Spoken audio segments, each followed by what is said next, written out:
Without a doubt, water is one of our most precious assets. Yet we don't often think of it that way. After all, water is an easy thing to take for granted. More often than not, in both our homes and the environment, water is readily available and in a number of different forms. Water refreshes, cleans, protects, feeds, delights, and sustains us. We can't live without it. But it is precisely because water is so abundant in nature, and in most places available for our use upon demand, that we need to stop and think about using this resource wisely. A safe and reliable water supply doesn't just happen, and it isn't endless. In fact, the stresses on our groundwater, streams, and lakes have never been greater, and they increase every time we turn on a tap. The good news is that conserving water is easy. There are some simple and inexpensive changes that each of us can make around our homes that will help ease the strain on our water resources, and in doing so, benefit both our communities and ourselves. By recognizing the value of this precious liquid asset and adopting a few management practices that conserve water, we will save money, save energy, reduce home maintenance, and help protect the quality and safety of our water supply.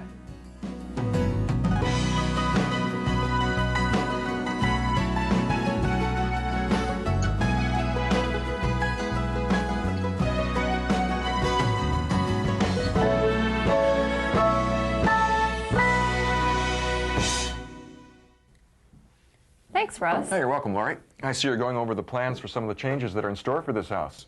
And everything looks great. The bathroom in this new addition will be outfitted with the latest water-conserving devices right from the start.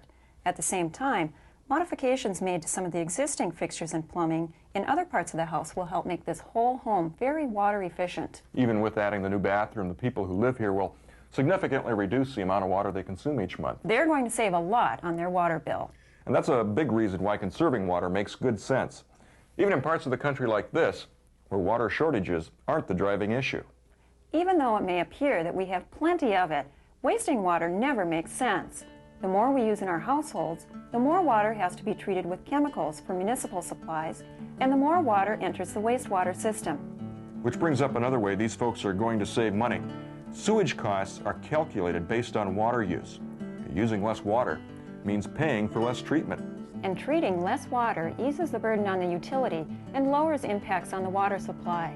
Less treatment means less chemicals added to the water, less raw sewage dumped by an overloaded system, or in rural areas, less stress on septic systems, less pumping and maintenance, and less chance of contamination from an overworked or failing septic system. Often the reason problems like these occur is that people just don't make the connection that the things that they're doing or not doing are having some unintended negative consequences. The key is to have a basic understanding of these cause and effect relationships and then find out what practices or actions we can adopt that will best manage our impacts on the natural resources. When it comes to using water, water conservation is one of these best management practices. Simple everyday tasks like brushing teeth, bathing, flushing a toilet, or doing a load of laundry can consume an incredible amount of water. The fact is there are alternatives, either to the ways we traditionally do these things, or to the types of plumbing, fixtures, or appliances that we normally use, that will allow us to accomplish these same tasks just as easily and effectively, and using a lot less water. Today, we want to take a closer look at what some of these water-conserving alternatives are, demonstrate how easy they are to install, and show just how much a typical household will benefit by making these changes. When we decided to put the addition on our home, we looked at a lot of different types of plumbing and fixtures that we might want to use for the new bathroom. We were amazed at the variety of water-conserving products out there that are inexpensive, easy to install, and that will drastically reduce the amount of water we use, in some cases by as much as 75%. And we found out that conserving water doesn't mean you have to shower under a dribble. It just means efficiency. Most of the water that we'll be saving was just being wasted. Well, it made so much sense to us, we decided to refit the entire house with water-conserving devices. And when you think about all the money that we'll be saving, most of them will pay for themselves within the first year. How much water does the average home use? Well, a typical family of 4 consumes approximately 260 gallons per day. That's enough to fill over 5 of these 50-gallon drums. It's hard to believe that a relatively small household could use this much water every single day. But if we break it down to see how this water is actually being used, we'll find that it quickly adds up. Arguably, the most important function of water is for drinking, yet only 1%, just a drop in the bucket of our total daily water use, ends up quenching our thirst.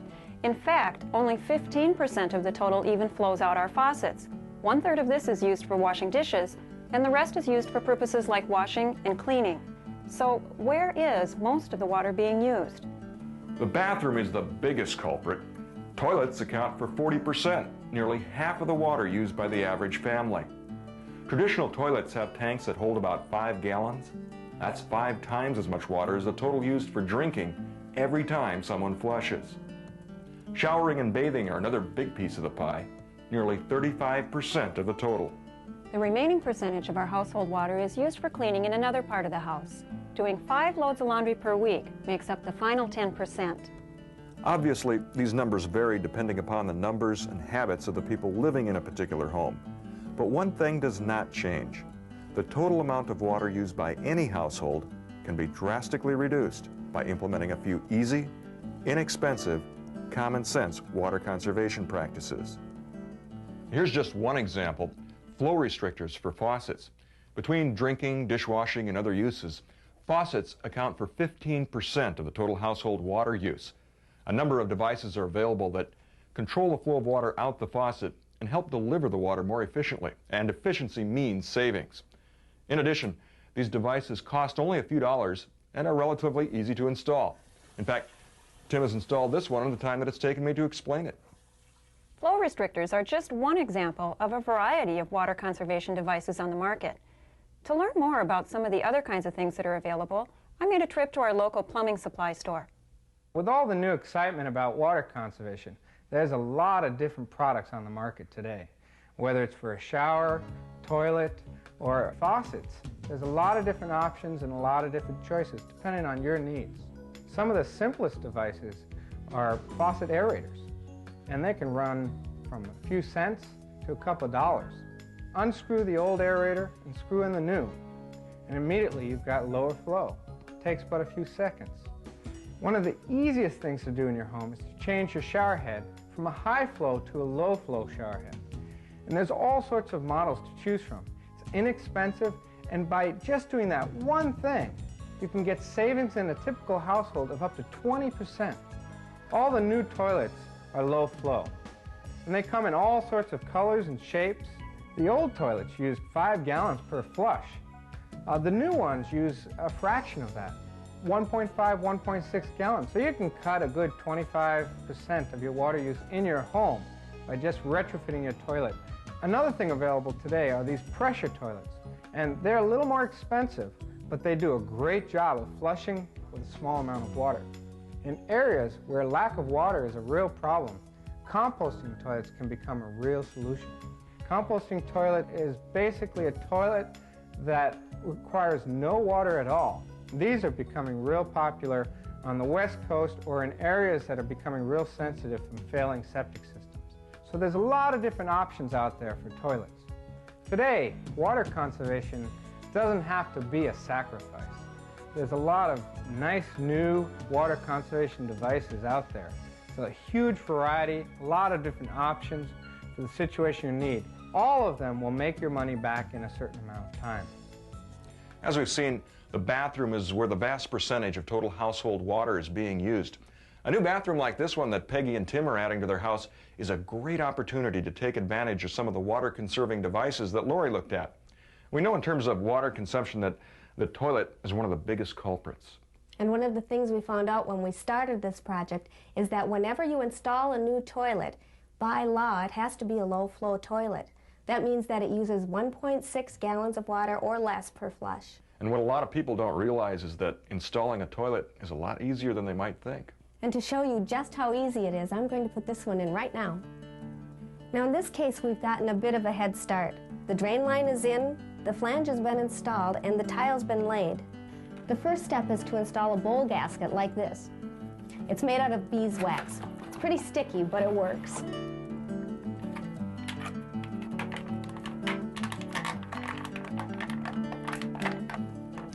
The idea here is to make a seal between the toilet and the drain to keep it from leaking.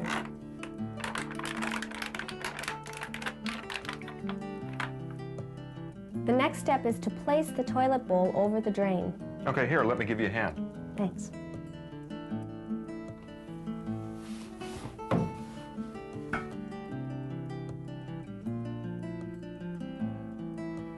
Once the toilet bowl is on the bolt, you need to apply pressure evenly in order to make sure that the wax squishes out and makes a good seal. Now we need to tighten the bolts. It's important not to over-tighten the nut because you would run the risk of cracking the porcelain.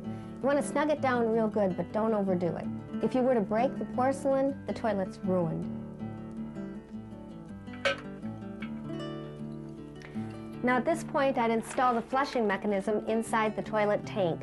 These are available at any store where you can purchase the toilet. The instructions are on the back. They're very easy to install. Before you install the tank, make sure that the tank bowl washer is in place. This provides a good seal so that you won't have leakage between the tank and the bowl. Putting the tank in place is simply a matter of setting it on the washer. In order to secure the tank, we use these two bolts. Thread them down through the holes and then secure them with nuts underneath. Now we need to connect the toilet to the water supply line that was installed by the plumber. The last step is to turn the water valve on to check for leaks and to allow the tank to fill. Wow, that was pretty straightforward. What other water-conserving devices are you installing in this bathroom? Well, for one thing, we're planning on installing a low-flow shower head.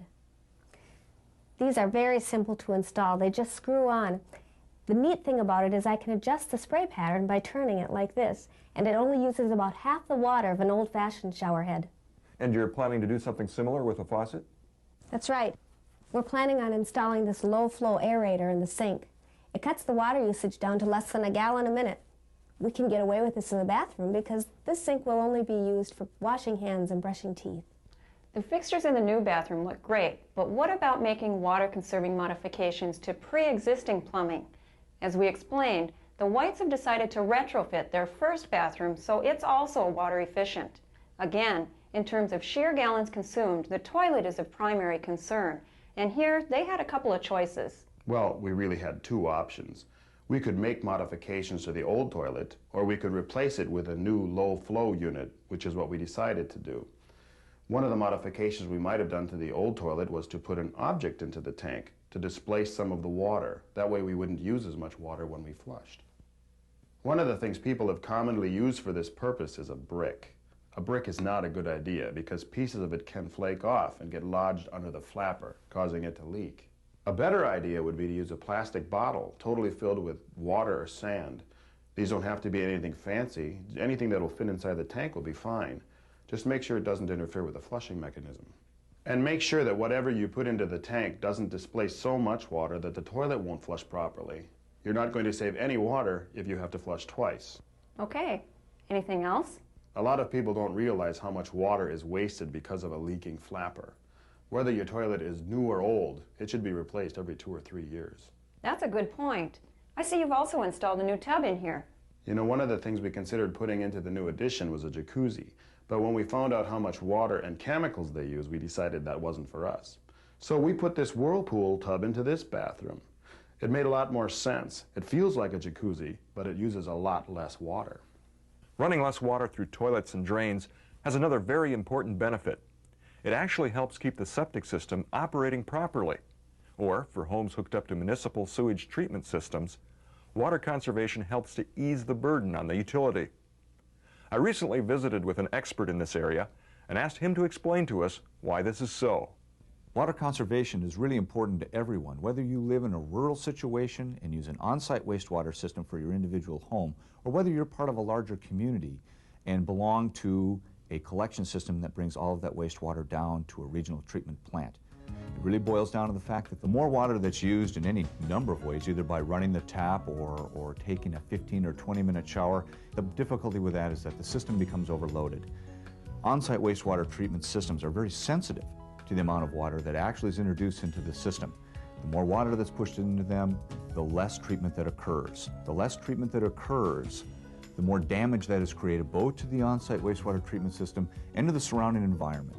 These systems are not inexpensive to put in. Using less water will ensure that this system will last as long as it possibly can on your property. When you move away from an on-site system for one individual home, and you have now a small community with a number of homes that are connected to a centralized waste treatment system, the more water that you use, or the more water that you waste, it creates a hardship on that plant and on you as a homeowner. Every gallon that leaves your home must be treated. Every treated gallon of wastewater has to be paid for.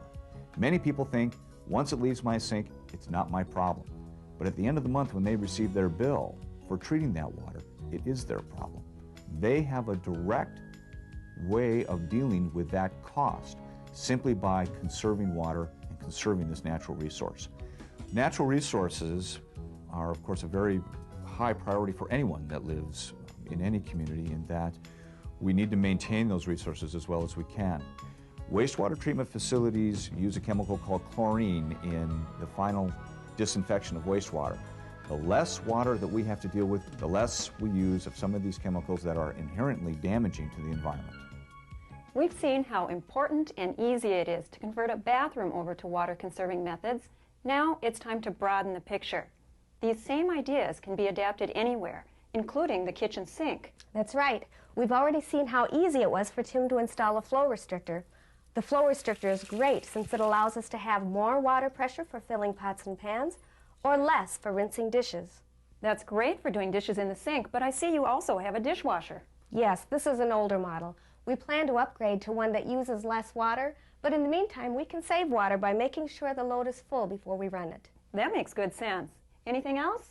Yes, we like to keep a pitcher of water in the refrigerator so that the kids don't have to run the tap every time they want a drink. The dishwasher isn't the only appliance with a water-efficient alternative. Doing laundry with a conventional top-loading type washing machine can use as much as 30 to 50 gallons per load. A front-loading type washing machine will save a lot of water. These models use as little as 5 to 10 gallons per load. Imagine doing up to 10 loads of laundry with the same amount of water you used to use for a single load. We've seen how choosing or retrofitting the right type of appliance, fixture, or plumbing can dramatically reduce the amount of water we use in our homes. But there's one more important element to water conservation that can be practiced anywhere, anytime. You might say it involves retrofitting our minds. Thinking about the way we use water, understanding its value, and choosing the best management practices that conserve water in our daily routines is something we can all begin right away. For example, when doing the laundry, choosing a smaller load selection will save many gallons. Wise water management also involves developing good habits, such as turning off the tap while brushing teeth. Showering versus bathing is a big one. The average bath can use 3 times the amount of water as a low-flow shower. And while we're on the subject of showering, standing around letting the hot water flow over us may feel good, but it uses up a lot of valuable water and energy. Keeping showers as short as possible is the best management practice. The same goes for the kitchen. Cooking and washing with less water is the goal. Like washing machines, most automatic dishwashers have an energy-saving cycle that will do the job using less hot water. And make sure faucets and plumbing are in good repair and that taps are turned all the way off. Remember, a drip or leak is money down the drain. Here's another thought. Is there any way to combine 2 uses into one, such as washing the car and watering the grass? And there's another advantage here as well. The runoff is absorbed into the lawn rather than going into storm sewers, which channel nutrients into our nearby streams and lakes.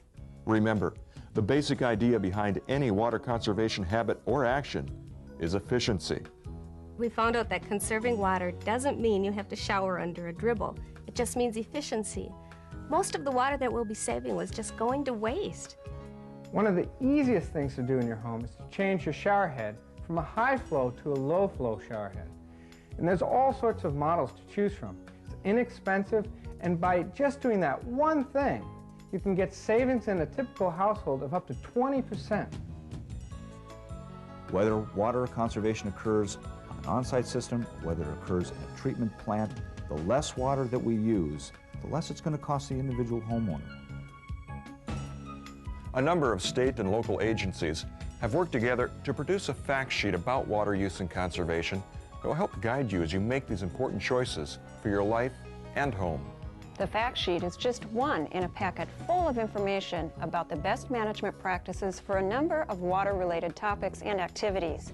It's in the best interest of every homeowner to learn and implement these simple, inexpensive, common-sense solutions. Recognizing the value of our water, reducing waste, adopting water-conserving habits, and increasing the water efficiency of our homes are smart ideas. They will save money, and they will help protect the safety and quality of our water supply. Water conservation is a good way to protect our most precious liquid asset.